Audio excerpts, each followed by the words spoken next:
Hi everyone, this is Balazs from RacingBrick. Today I will talk about a competitor of LEGO, another toy manufacturer that recently announced a brand new building block brand. I have received many requests from you guys to comment on this, so here we are talking about Mattel Brick Shop. I will talk briefly about the company, what brands did they have so far in the building block toy world, what this new brand is, what it offers, what I think of it, and whether LEGO should really feel threatened as many people have claimed in recent week. Let's get started.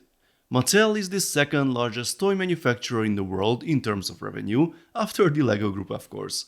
Everyone knows Hot Wheels, and I'm sure many of you know Mega or Mega Bloks, Mega Constructs, a brand that has been part of Mattel for more than 10 years. I'm not that familiar with the Mega family of products. I know they make a lot of licensed sets, but I've only built Bone Shaker because it looked pretty cool. As you can see, the concept of a brick-built car along with a Hot Wheels set and the whole cross-branding thing has been around for Mega, but for some reason Mattel has now decided to reintroduce this concept under a completely different brand. This is Mattel Brick Shop. They have a flashy website and some really good looking cars, all licensed of course. This is also a cross-branding with Hot Wheels, very similar to this concept. There are 3 different scales, 132 which should be close to Speed Champions, 116 which is slightly smaller than Creator Expert or Icons. Actually it should be similar to the 12 stud wide LEGO custom builds from Nutbricks I showed you a few months ago, and 112 which is slightly larger than Icons or Creator Expert. All of these boxes seem to include a Hot Wheels car in addition to the brick built version, a pretty cool extra. There's some emphasis on customization. The small series has extra wheel covers and stickers. The medium series has the same and a few extra parts, and the large series even offer metal parts. Interesting. To be honest, this website doesn't have much more information. The 300 SL looks great, here are the promised metal parts, and you can see the extra wheel covers there and the interchangeable parts there. And yes, that's it, at least on this site. I must confess that I find Mattel's websites very confusing. This one seems to be a brand page with no particular details, and then there's this Mattel Creations page with some of the same content, but we can already see more of their cars here. These practically lead to this page, where you can see 5 cars in different scales, but they are all marked as sold out. But then there's this store page, again another Google search result under the Mattel domain, which finally lists all 7 new releases. There are 3 cars in the small series, 3 in the medium scale, and the Mercedes is the only large one at the moment. On the previous page, the prices for each category were listed as $20, $50 and $120, which is a pretty reasonable price, at least in the US. So when will these actually be available? Another missing critical piece of information on the main pages. I had to click around a lot to find anything at all. Walmart and Amazon both state August, so I'm assuming that should be the actual release date. In the US, you should be able to find them at Amazon, Target and Walmart. In Europe and other parts of the world, I'm not sure. Amazon has some, but not all of the sets, so it's a bit confusing. If you find more sources for Europe, please let me know. So, these are very realistic looking, buildable licensed cars with an added Hot Wheels cars at a great price. Time for LEGO to shut down the business, right? Well, before the conclusions, let's take a closer look at a few of the sets. Let's start with the small ones. Here is the Cadillac Project GTP Hypercar. Custom windshield, custom doors, the central fin as well, and some interesting shapes in the top view, but those can be multi-purpose actually. These are the interchangeable parts by the way, already a nice selection. Then there's the Maserati MC20, a one-off part for the grille, the same for the headlights and the front half of the wheel arch, a completely custom windscreen and roof, and apparently also the rear section. Now let's look at the mid-range. Here's a nice Corvette. This one has a lot more parts already, but the headlights, wheel arches, windshield, rear window and a few other parts look like they were custom made for this model. The rims definitely look cool.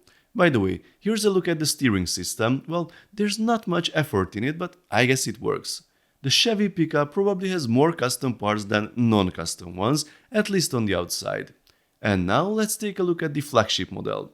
It definitely looks stunning, but a lot of that look comes from the wheels, the grille, the windows and doors all around and a few other parts. You can see all the metal parts here, including the wheel covers, and there are some nice details in the interior too. So there's tons of nice detail here, But at this point, I think the Mattel Brickshop cars are competing with the sets from Kobe and not Lego, thanks to all parts made specifically for these models. In case you don't know Kobe, they are a Polish toy manufacturer that offers many building block sets, but is probably aimed more at the younger generation, and they have a similar design approach. But joking aside, there's a big difference. Mattel is a much bigger player than Kobe, and their products are definitely better known in the US. When these sets hit the shelves there, I'm sure people will be interested. And here comes the LEGO Group's dilemma, which I've mentioned a few times before. Despite all the different themes and the exponential growth of licensed and adult-targeted sets, LEGO still seems to believe in its system-in-play concept. There are a lot of new parts being introduced every year, but they all fit into the same system and seem to be as versatile as possible, well, most of the time, but not always. This requires a huge amount of effort and resources.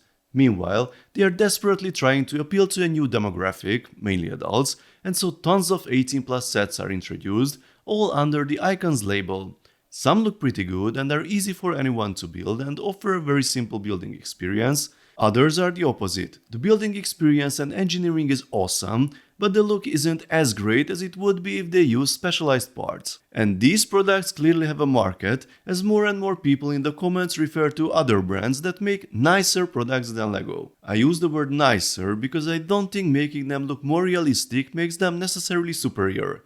They may look better because they take a different approach and focus on the look rather than the building experience, usually using elements designed specifically for the model in question. A lot of people are clearly looking for products like this, which could potentially make the Mattel Brickshop very successful. If the quality of the parts is okay and the building experience is smooth, these cars can be a clear hit. But I still don't think they should be directly compared to LEGO sets due to the differences already mentioned, but as they are trying to convince an overlapping target audience, now is the time for LEGO to better define and differentiate its offering. This set, for example, should not be placed in the same category as this one or this one.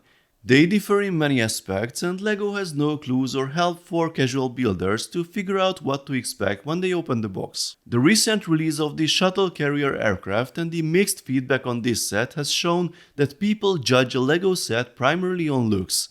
The set says Icons and 18+ on it. It seems to be a licensed display piece, so it needs to look realistic, and the building experience and what you find inside is important to fewer and fewer people. LEGO should do a much better job of promoting the values of these builds, and perhaps listen to the voices demanding only prints for display sets, and even consider catering to the customers who prefer looks over the building experience. If Duplo can get custom molds, then I don't see why LEGO can't offer a similar product line to this one. Long story short, I'm looking forward to building some of these cars and sharing my experiences with you.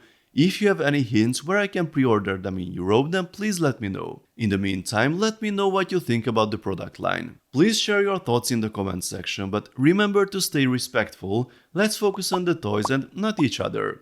If you enjoyed this video, then please give it a thumbs up, and don't forget to subscribe with notifications, as there will be more exciting LEGO videos coming soon. See you next time, bye bye.